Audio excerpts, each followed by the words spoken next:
Welcome to Bigfoot Society. If you have Bigfoot activity to report from the same areas discussed in this episode, please reach out to me directly after this episode. And if you'd like to be on the podcast to discuss a personal Bigfoot encounter, please reach out to me directly at bigfootsociety@gmail.com. Do you wish there was more Bigfoot Society to listen to every week? Well, there is now. If you become a supporting member over at Patreon, you get a special members-only episode every single week on Wednesdays, and sometimes even more episodes. Head on over to patreon.com/the Bigfoot Society. And now let's get on with the show. All right, Bigfoot Society, you've got the privilege of talking to Angela today. Angela is an individual that reached out to me. She's a listener of the show that has some interesting things to share down there from Kentucky and some other places as well. So Angela, welcome to the show. How's it going? It's going good. How are you? You know, I'm having a good day. It's a little bit cold in Iowa, but, you know, we're going to get out of it soon enough. So, same here. 14 inches of snow last week. So. Man, you got more than us. We got man. Yeah. All right. It's party down there. But, well, I'm thankful that you're able to come on to the show to share what you've experienced over the years, Angela. Mm-hmm. So I'm going to go ahead and let's give things right over to you. And if there's anything that you would need to share for context that the listeners would want to know about you, you feel free to do that as well. But I'm going to have you go ahead and take us back, you know, to when these things started happening for you. Okay. So the year is approximately 78, 79 timeframe. It's either going to be late fall or early spring. So the leaves were not quite on the tree yet, but we were able to still play outside and not be frozen. So 78, we had a flood, and then 79 would have that. So 78 we had a snowstorm, and then the flood of 79. So that kind of gives you that idea of time frame. But my brother and I were both walking up our driveway in Henry County, Kentucky, which is northern Kentucky. It's about an hour north of Louisville. And we always play in the woods like that. We are just people of the woods. That's just what we were. Growing up, we played in the woods. We rode our bikes. We rode our big wheels. You know, back in the day, we had the big wheels, and we would ride past through the woods. It's just where we stayed. We were going to a part of the woods which surrounded our home. We lived in a mobile home. And the woods surrounded us. So when you drive in our driveway, you drive up through the woods. We were going into a part of the woods that we've never gone into before. And we were getting ready to cross over a fence line. And we looked up into the woods, and it was probably 75 feet, maybe not even that far. We were young. I was probably 7 or 8, and my brother was 5 or 6. And we saw what we called a skunk man. That's the only way we knew how to figure out what it looked like, but except for it was big.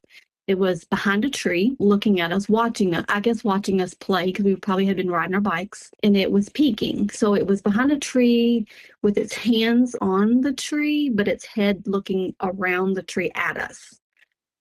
We did not run from it. We just saw it, and we just turned around and kind of left.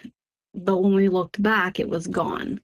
We did have a natural spring right by our driveway, and we lived on I'm not going to say the name of the farm we lived on, because the people that own the farm still own the farm, and they are a very prominent name in that county. So I won't say that, but it's probably thousands of acres. We'll just say that. So we were so young and naive that we did not even realize that it could move. So we continued to play in the woods, you know, because we just did not have a clue. Plus, we were not scared. We were not scared of the woods. We also would have, so our mobile home was an old mobile home, and it had the little windows at the top of the ceiling area. I don't know if you're familiar with that or not, but we would have bunk beds. So my bed was on the top bunk, which would be right at the top of the ceiling where the window was. And there was an occasion or two that something would knock on that window in the middle of the night. So never thought nothing of it. Didn't look out, of course. But that was our only experience in that area. I've had other things occurring in Indiana, where I live now. And I had heard another former show person that lived in the same area who had talked about some experiences. So that's really what triggered me to start talking about this. Nobody really believes me. My husband doesn't believe me. My brother, of course, does, but the rest of my family, oh, that's just hooey stuff. So whatever, I don't care. I lived in Henryville, about 3 miles from Henryville Forestry, which I just moved from there actually about 2 years ago, and I moved now to Charlestown. So it's Clark County. So we would go, and our home in Henryville was also in the woods, surrounded by a creek that had slate. And only thing that we really ever heard, we never really saw anything. We only heard, but we would hear what sounded like bipedal things walking in the woods close to our home, very close to our home. I could throw something off the porch and hit where it sounded like it was. So if we stopped, it stopped. So to me, that's not normal animal behavior, but I never saw anything, so I don't know. We had an elk farm that was very close to where we lived, and we used to hear these elks bugling, and it screamed so loud, and it terrified me. And that was we moved to Henryville about 98, 99 time frame. My daughter would have just been starting in kindergarten or first grade. And then we started hearing the bipedal walking, what it sounded like walking in the woods, in the creek that it was surrounding us a lot. And one time my daughter she was probably a teenager. She was jumping on a trampoline, which her trampoline literally sat. We literally cleaned a circle out of the woods and put a trampoline there for her. And she called me and said, I'm scared. You need to come down here to the trampoline. There's something surrounding me in the woods. And I never did see anything. I could hear it, but I couldn't see it. So I'm not sure what it was. I don't know if it was an animal, if it was, who knows what it was. We never saw anything there, so I don't know what that was. I know going to the forestry, I would ride my bike through there. I'd walk the trails, and there's something in there that gives you an eerie feeling that pretty much is get out of the woods or don't come this way kind of thing, and it makes you turn around. You get goosebumps and you turn around. You just don't go any further. And that's how I always was. To intuition, I guess is what you call it. So that's what I did. So that was a lot. That was many years. I lived there probably 17 years maybe in Henryville. Moved over here to the other side of Clark County. And I went to the Charlestown Forestry, or it's not a forestry, it's a state park. And I actually took a picture of what I thought looked like a footprint down by the creek, which is the proving grounds. And there's several reports of the Henry County where I grew up there's a BFRO reports a lot in that area. There's also a couple of BFRO reports in this area as well. And even into the Charlestown or proving grounds is what used to be. There was an ammunition plant over here, and there was sightings there as well. But I did take a picture of that footprint that I thought was a footprint, but other people did not think it was. So I kind of just kept it to myself. And then, because I never heard anything, never saw anything other than just the footprint. And then here I live in my home, and there was some occurrences just this past summer. Well, it was spring actually, because my daughter was living with me here. And there was something that kept drawing me to look down the road into the woods. And I saw something, didn't tell nobody at all. And my daughter came home that night, and she also had saw something. And she looked at me, and somehow we knew that each other had saw it. And I had said something to her. I said, "Did you see that?" And she said, "Yes." "What was that?" I'm like, "I don't know. It looked werewolfy, I guess. I've never seen anything like that before. It was standing on two legs at the edge of the road into the woods. This is a neighborhood that I live in, but the neighborhood is an old farm that they've partitioned off, and there's nothing smaller than an acre lot. Most are bigger and a lot of woods. You don't really see your neighbors because everybody is in the woods. So she saw that, as did I. And ever since I moved here, I was afraid. I don't like to be out at night here. I'm not afraid of my home. I'm afraid of the woods that's across the road from my home. So my deck is large and I would sit on my deck, but I won't sit with my back to those woods because I have a feeling something's watching me here. When I come home at night, if I'm out, I run to my house because something scares me. But when we saw that, whatever that was, we saw standing down the road for several nights here in our neighborhood, there were cops that were actually spotlighting in our yards and in the woods because people had been calling saying that there was something standing at their back door or on their porch. So that's kind of creepy, being that we then saw that as well. Those are my feelings and my experiences that I've had here locally. I know it's not a lot, but it is something. I'm not exactly sure what it is.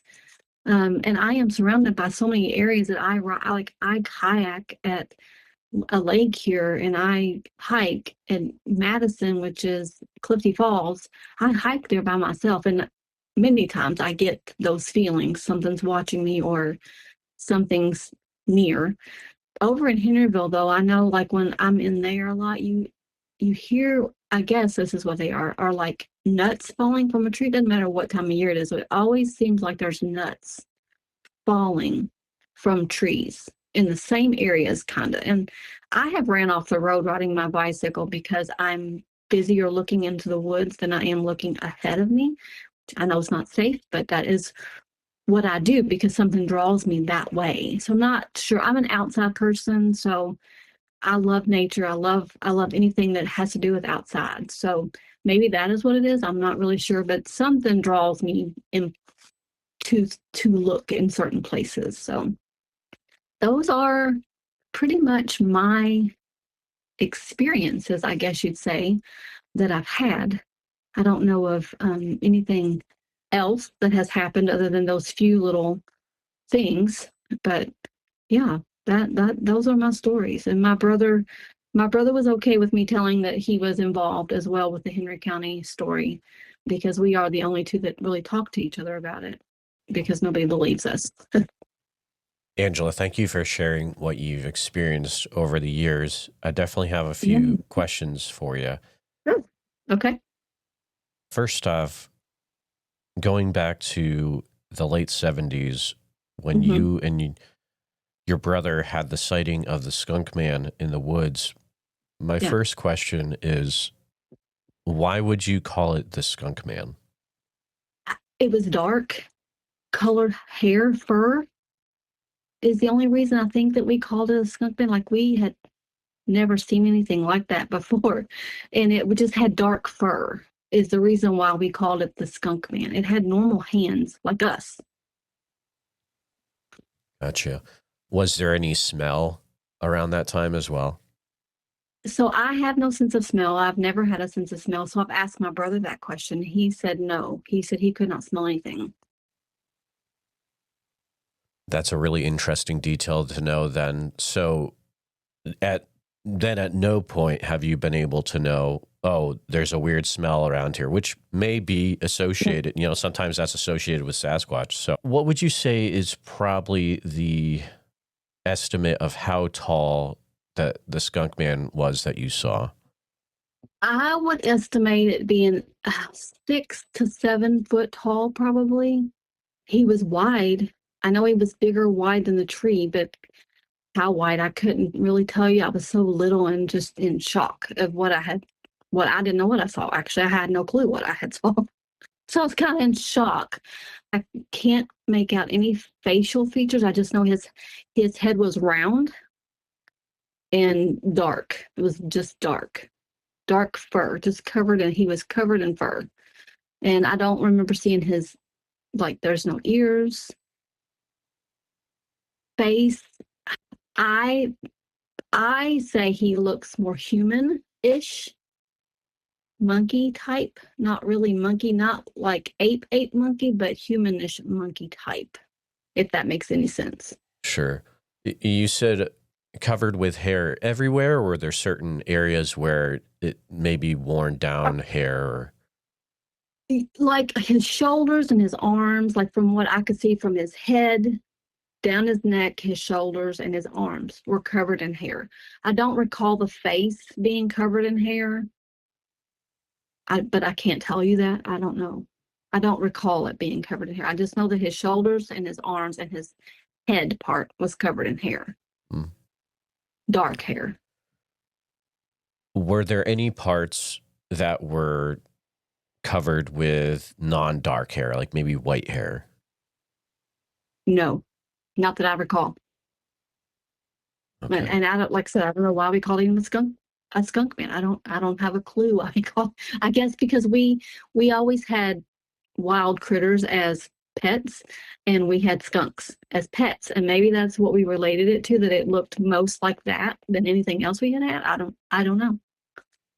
Yeah, I mean, kids can be funny like that. I remember, giving some animals that I owned as a young kid some pretty weird names, and logically it doesn't make sense, right? But I was really digging. I was like, "There's got to be a logical reason for this skunk man." Right. But Yes, yeah. I mean, we've had every kind of pet. We've had raccoons and deer and groundhog and skunk. I mean, those were my pets growing up. So that's just what it mostly related to me. Was a skunk. Hair looked most like the skunk that I'd ever seen. Black. it sounds like from what you saw, you really weren't able to see many details on the face or emotions or anything like that. No, just peeking. It was just watching us. Okay. It peeked around the tree. Is what it was doing, just peeking. Hmm. Like, I don't recall seeing any teeth, like that it was trying to scare us. I think it was watching. I just think it was watching us. Which that alone is kind of, it's scary enough. I would imagine. As a kid. Yeah, I mean, even as an adult, I mean, I've shared once on the podcast where we were out in the woods and walking in a nature area, and all of a sudden I was like, something's watching me. And I look over and there's like a hunter's face through the bushes. And I was like, oh man, imagine if that was a Bigfoot. I'd be freaked out. Right. And so, when I go out by myself hiking or kayaking or what, because my husband doesn't do anything outdoor, he would prefer not to be outside. So I always carry a gun, but not for those, mostly for humans. How about that? We'll just say that, to save myself from a human, because I don't know that another animal, I guess they could hurt you, I guess, but I just was never afraid of them. And I tend to find myself trying to find locations to go on vacation to look for these things without telling my husband that. Oh, so you're playing the game where it's like, oh, I know a really nice nature area for us to go to, and you're not telling him, oh, it's the site of 50 sightings. Yeah. Yes, absolutely. I'll find a cabin as far back in the woods as I can, and that's where we go. Where are we going? We're going to Land Between the Lakes. Yes. Okay. So my husband went to the Land Between the Lakes, and I was hoping so bad to get to go with him this year. He's like, why do you want to go? I'm like, oh, but I just want to go. He's like, well, I'm not going to go out with you, right? I'm like, yeah, no, I'll go by myself. So yes, if I ever end up missing, this is why. I think it's smart to, to be serious for a minute, it is smart to always tell people where you're going. Yes. Tell your loved ones where you're going. Have a way. And I have my GPS on my phone turned on all the time. Perfect. And you've got a way to protect yourself, and there's multiple different, ways of doing that. But yeah, you're definitely playing it smart there for sure. Yeah. I did forget one thing though, just a little small detail at my house here. I hang bird feeders, okay? Something took my bird feeders out of my tree, took all the food out, and brought the bird feeder. It was gone for about a week. The bird feeder was gone for a week. Brought it back to the tree in which they took it from and set it at the base of the tree. I don't know of any wild animal that can do that. What kind of bird feeder? Just a bird feeder with seeds in it. Okay. So not a And they hummingbird. brought it back. No, Okay. it was a seed feeder. So I put sunflower seeds in my bird feeders, and they took it out of the tree, took it wherever they took it, because I looked for it for a good week, like all through my yard, under every bush, couldn't find it. They brought it back to the very tree that they stole it from and set it at the base. Now, I know raccoons are smart, but are they that smart? I don't know. That's a tricky one. Yeah, I don't know. I know. So that was just something I was like, oh, well, that's right. That is one other thing that's happened over here in this house that I live in now. Sorry, I went off the rails a little bit.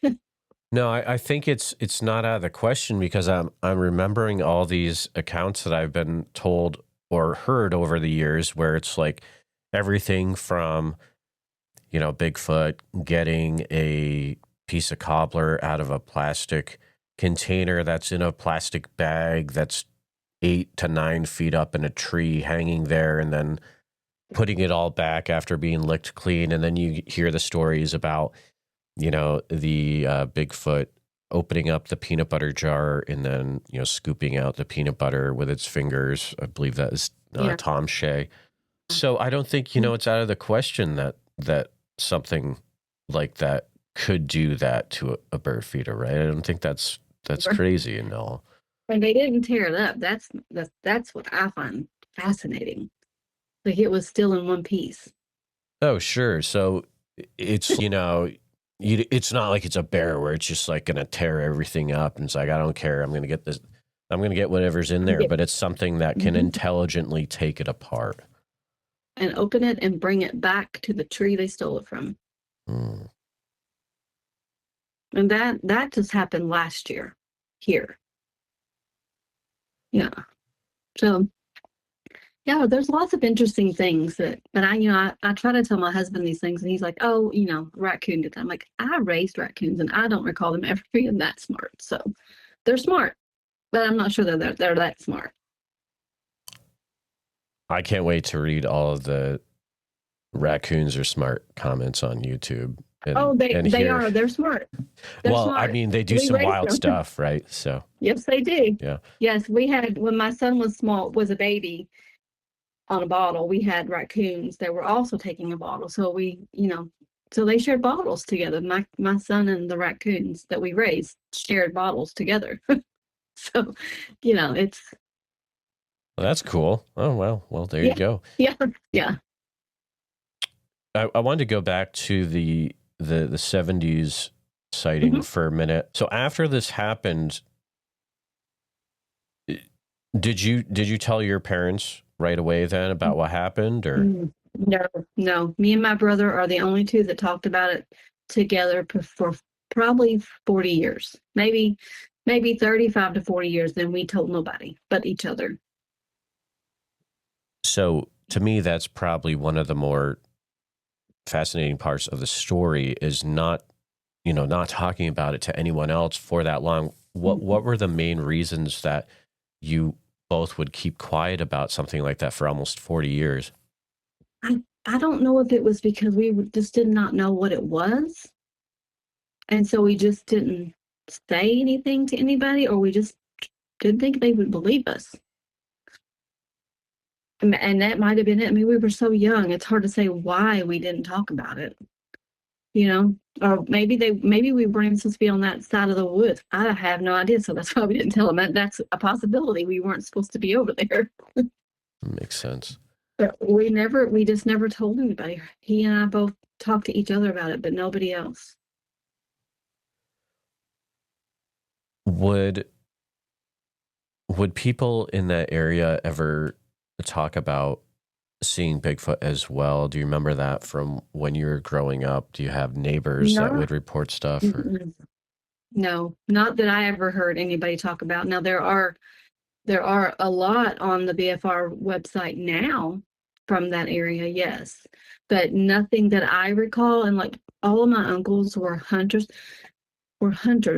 There was an incident that happened to us.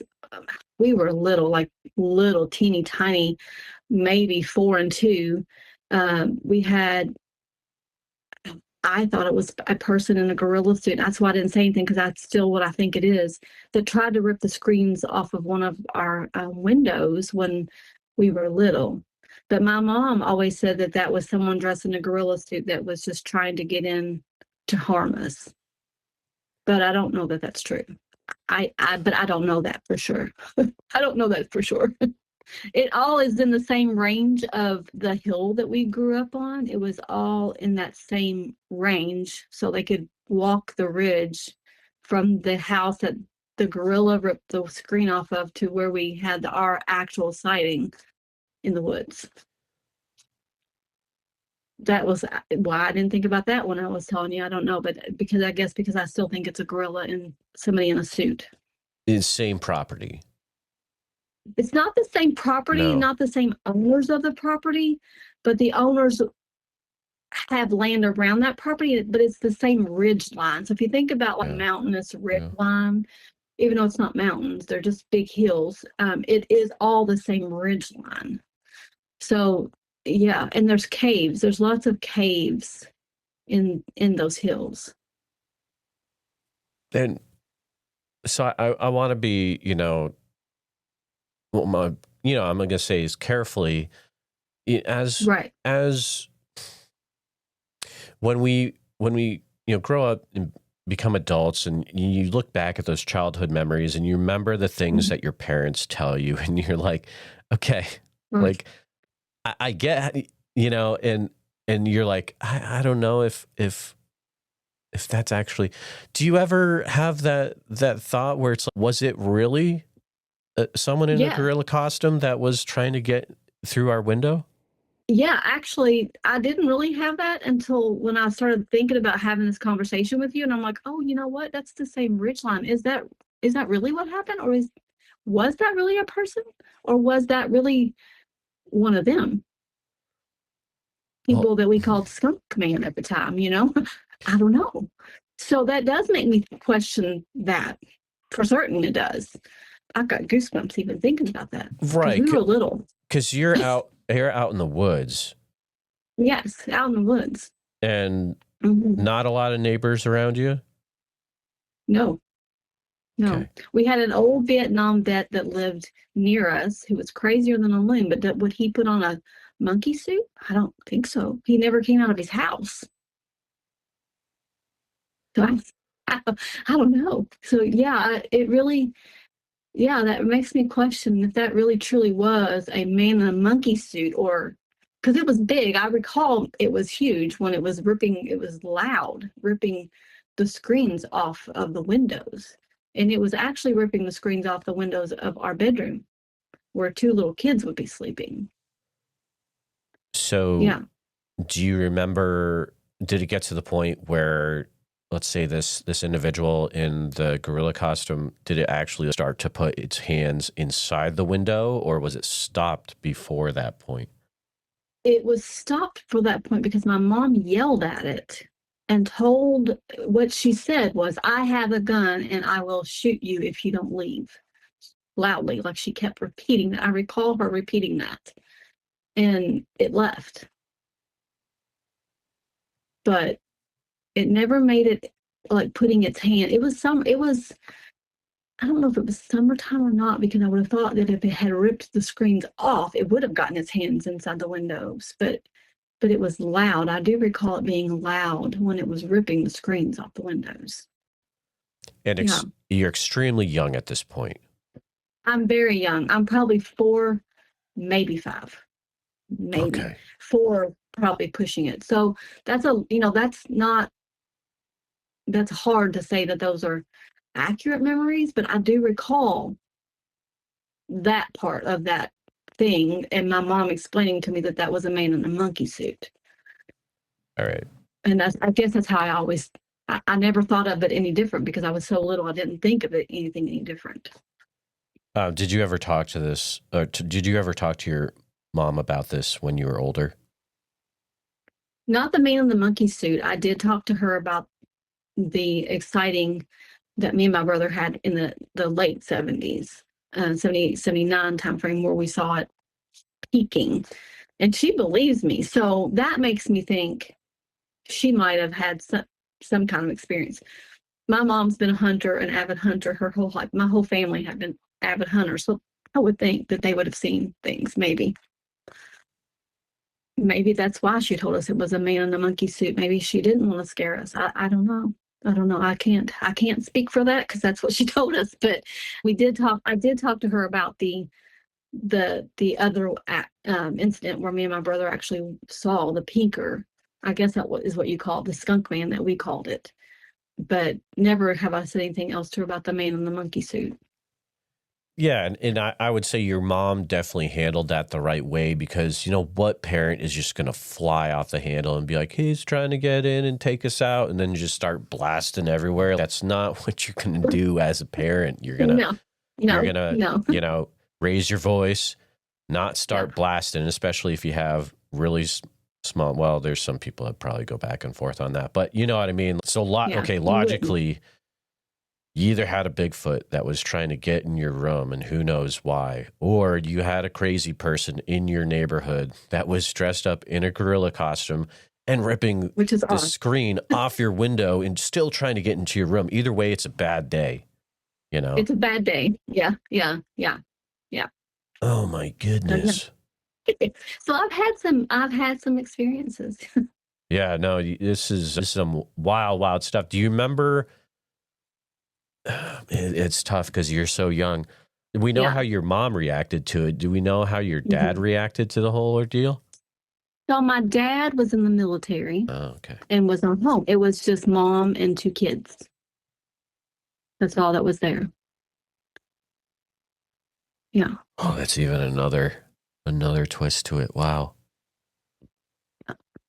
Well, that's a tricky one, and we'll never know the actual info, you know, behind it. Just, but what an interesting memory to have from being a, you know, as a young individual. Wow, that's an incredible story. You're so you've got some interesting things going on around, you know, your current day area. Yes. In those few accounts that you shared, I did want to ask for clarification on one thing. So your daughter was on the trampoline. She says something is surrounding me in the woods.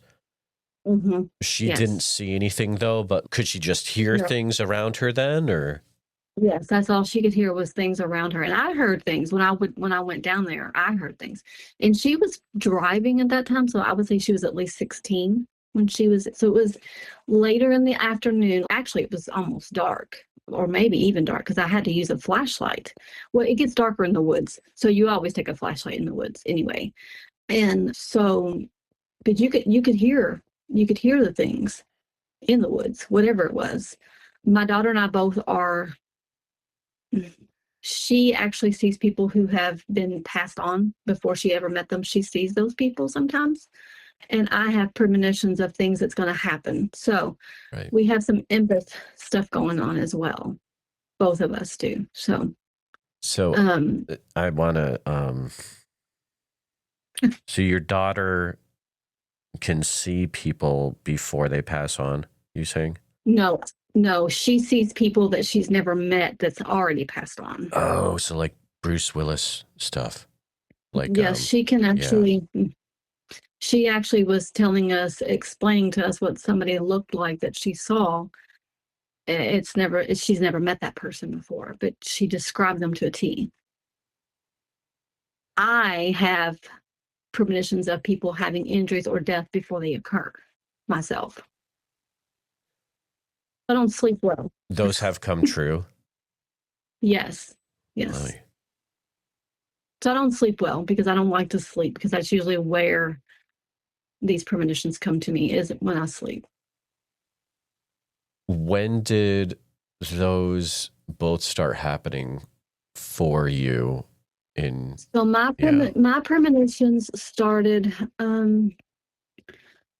late 80s into the 90s, and haven't had any really. The last death premonition that I had was when my dad passed away.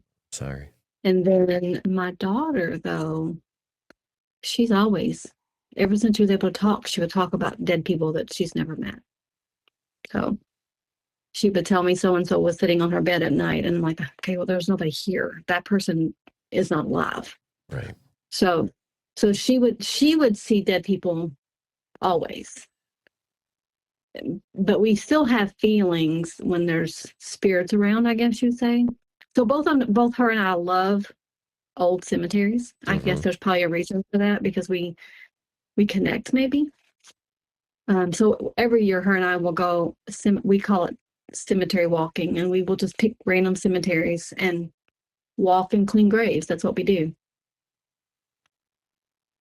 The only cemetery I don't think I'll ever go back into is Arlington. That I can't handle that. My body can't handle that. Me and my husband went there a couple of years back, and just walking into it just made me very sad and very emotional, and I couldn't wait to get out. Okay, Yeah. so you are getting emotional connections to all the different. Must be overwhelming. It's very overwhelming. Yeah, we were up there my husband had a conference there, and he said, you can always go back and spend the day in Arlington. I'm like, that I will not be doing. It's too much for my system. My system can't do this. Yeah. I think you might want to be careful even about going to a place like Land Between the Lakes, or Yeah. you know what I mean, though, right? You know the history behind it. Yeah. I absolutely know. My mom, actually, this is crazy too. She owns land that is in Cadiz, Kentucky, which is down near Land Between the Lakes. She owns lake land there. And yeah, so I've never been there, but she's willed it to me. So when she dies, I get it. I'm like, oh gosh, okay, all right, I'm gonna be going there. So it just makes me nervous a little bit, because she goes there all the time. I'm like, do you ever see anything? Like, I try to talk to her, but I don't see anything. So, or she doesn't want to. Maybe that's it. Maybe she's not open to seeing things, and maybe that's why she don't see things. So it's also another interesting thing. So you've got some interesting abilities. So does your daughter. Now, do either of your parents then have any abilities, or maybe they just have never talked about it?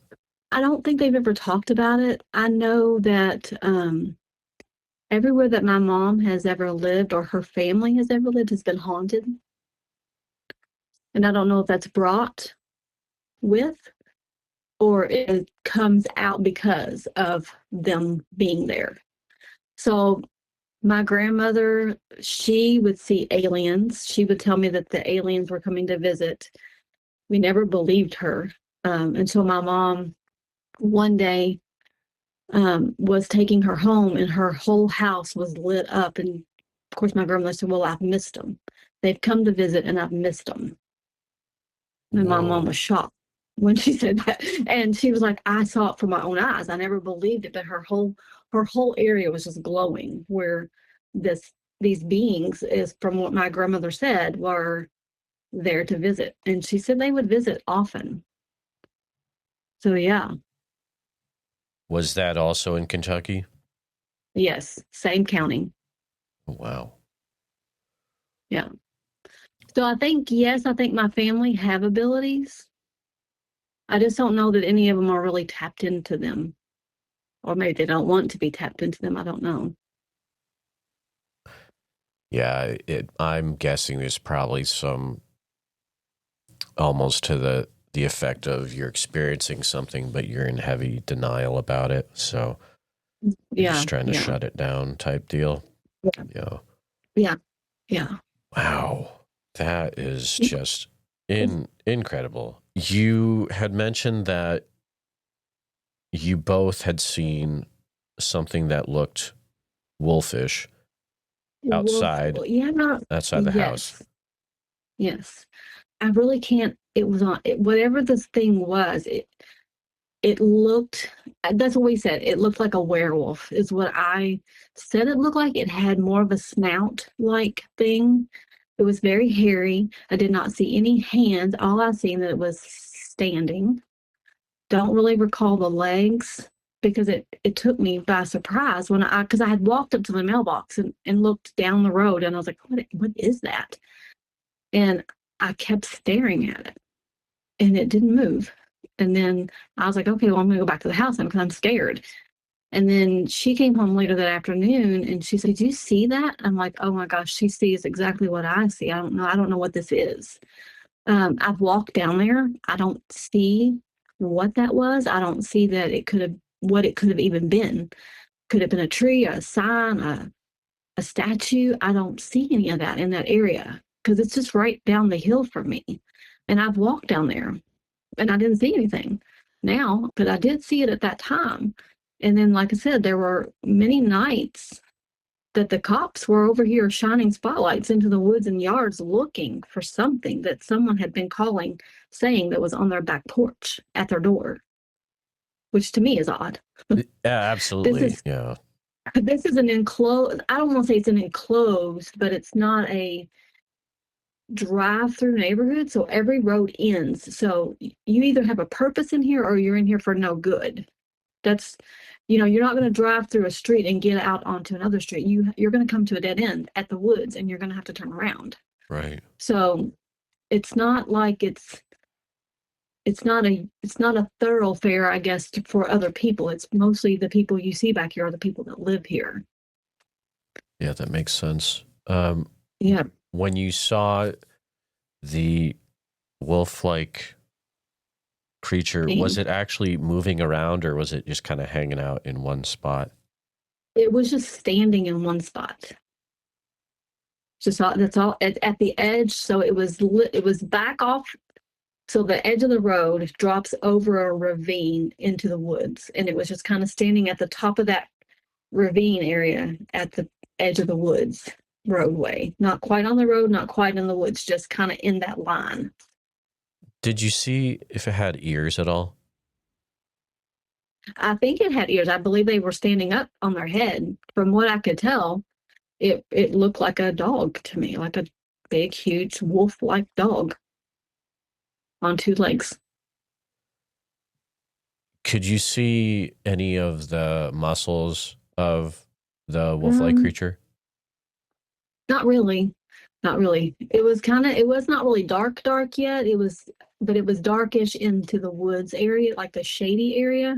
So I really didn't see anything, but mostly just the fur and the head-like of it. And it was standing up. That's the only thing I really saw. I didn't pay attention to anything else. And no interesting, well, let's see, how do I say this? Sometimes you look at dogs or wolves and canines, and they have interesting patterns to their fur, dark, light patches. Well, if I had to say it looked like anything, like the patchy work of it, it'd be more like a German Shepherd type patchy color. Like you have the darker with a little bit of lighter color patchy, like in a German Shepherd, but not really. More the mane, maybe around the neck would have been about the color. Gotcha. Discriminations of that. I really. Well, right. Yeah, something there because you both saw it. What was the approximate? And we hadn't talked to each other. Right. Approximately, it was approximate time of the year or? Year, time of year. So it was 2024 and she moved in with me February to May. So anywhere sometime between February and May of 2024. Okay. And I can't say because I don't wear shoes ever. We've got 14 inches of snow on the ground and I'm barefoot when I go outside. So I can't say if I was wearing shoes or not because I don't ever wear shoes.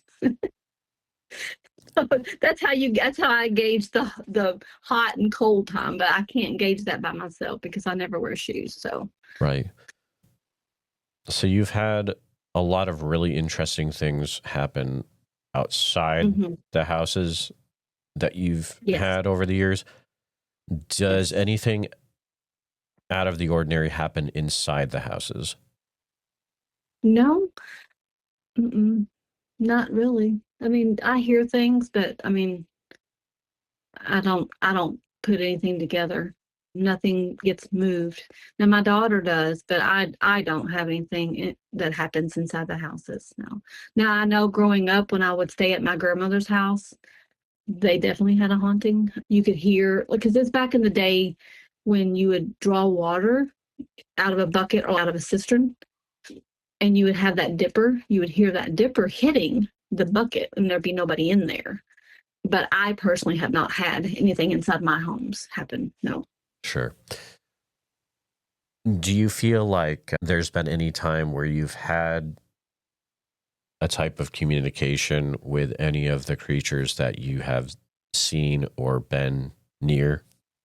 I mean, I don't think I have communication. Like when I go hiking and I get that, I just get a feeling, or, and maybe it's communication or me saying to myself, something's not right, don't go there kind of thing. I get those kinds of feelings and I turn around.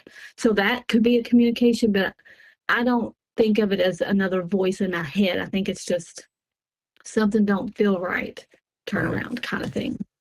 When you get those when you're out in the woods, does that come along with any type of, it affects you physically at all? Like you start feeling a certain way or anything like that? Other than the hair on the back of your neck stands up and you get goosebumps and heart racing a little bit, like something's not right, you do. But then there's times that I get that feeling and I just stop. I'll stop and I will observe. And then sometimes I'll go on if that feeling goes away, or if it's still very strong, I go out, I'll leave. And I get that when I go places on my own, I'm very attuned to everything that's going on around me. And so I do stop and listen a lot when I'm out in the woods by myself. Because you don't know what kind of crazy person's out there either. True. Which is why you need to be, as you are, prepared when you go out, Yes. just in case. Yes. That's a good point, Yeah. though. Yeah. So I do stop and listen a lot. And I do go to a lot of places that have a lot of caves. I mean, I don't know if you're aware, like familiar with Madison, Indiana, like Clifty Falls. That's a lot of caves, a lot of hills. It's waterfalls. You go way down deep and way, way down to get to the bottom, to the creek. And I go, and that's one of my favorite things to do is creek walk. You're liable to run into something down there. Have there been, well, I'll say this. I live in Iowa, and there are places like that out here, especially in the eastern part of the state. And there are reports of people in the caves that have experienced weird stuff in the caves. Are there stories out there of people that have been in those caves or cave areas and they have experienced, weird stuff down there? I know, like Mammoth Cave. Yeah, that's in Kentucky. I know there's been reports I've seen and heard, I've read reports of Mammoth Cave type in Kentucky, of reports in those areas. Actually, I believe that there was even a father and a son maybe that was shooting, and they were shooting what they thought was a Bigfoot down through there, in the Mammoth Cave area. But nothing that I've been told personally. Gotcha. Yeah, that Mammoth Cave incident, my friend Eric from Media Palace YouTube channel has done a really interesting documentary on that. He was able to get some let's say, Freedom of Information Act information regarding that. And so I'll link his channel in the show notes so people can check that out. It's pretty cool. Yeah. But Angela, it has been just a really eye-opening conversation about this area of Indiana and Kentucky. And thank you for coming on and sharing what You're you welcome. have lived through over the years and what your relatives have lived through as well. I really appreciate that. Yeah, you're welcome. Thank you for having me. Just want to take a few minutes to say thank you to you, all my listeners, for listening to the podcast. Please take a minute to help out the show by subscribing on YouTube, making sure you hit the bell so you don't miss any notifications, and share the episode on YouTube with a friend. Also, if you're listening to us on a podcast, thank you so much. Make sure that you're subscribed, share the show with a friend. Really, it's all about sharing the show wherever you can. If you've had a Bigfoot encounter related to the following or know someone who has, please reach out to me at bigfootsociety@gmail.com or pass on my email. Here's the list. Number 1, encounters from Franklin County, Texas. Number 2, encounters from the entire state of Iowa. Number 3, encounters from Oak Ridge, Oregon, or the surrounding area. Number 4, any individuals that know about Bigfoot being flown off after the Mount St. Helens eruption. Number 5, individuals that have had a Bigfoot encounter while in the military. Number 6, those that have had a Bigfoot encounter in the southern New Hampshire or north central Massachusetts area, including Franklin County, Massachusetts. Number 7, individuals that have had a Bigfoot encounter in a Bible camp or Boy Scout camp setting. Number 8, individuals that have had Bigfoot try to enter their house forcibly while they were living inside. Number 9, individuals that have actively have a Bigfoot living on their property. And lastly, any sightings that are in the Ouachita National Forest area of Oklahoma or Arkansas. A special thank you to all the Bigfoot Society Patreon and YouTube channel members. It's your support that helps keep the show going, and I extremely appreciate it. I'll see you back next time, listeners. Sasquatch Summerfest this year, July 11th through the 12th. It's going to be fantastic. July 11th through 12th in Green Waters Park in Oak Ridge, Oregon. And listeners, if you're going to go, you can get a 2-day ticket for the cost of one. If you use the code BFS, like Bigfoot Society, but BFS, and it'll get you some off your cost. Priscilla was nice enough to provide that for my listeners. So there you go. I look forward to seeing you there. So make sure you head over to www.sasquatchsummerfest.com and pick up your tickets today.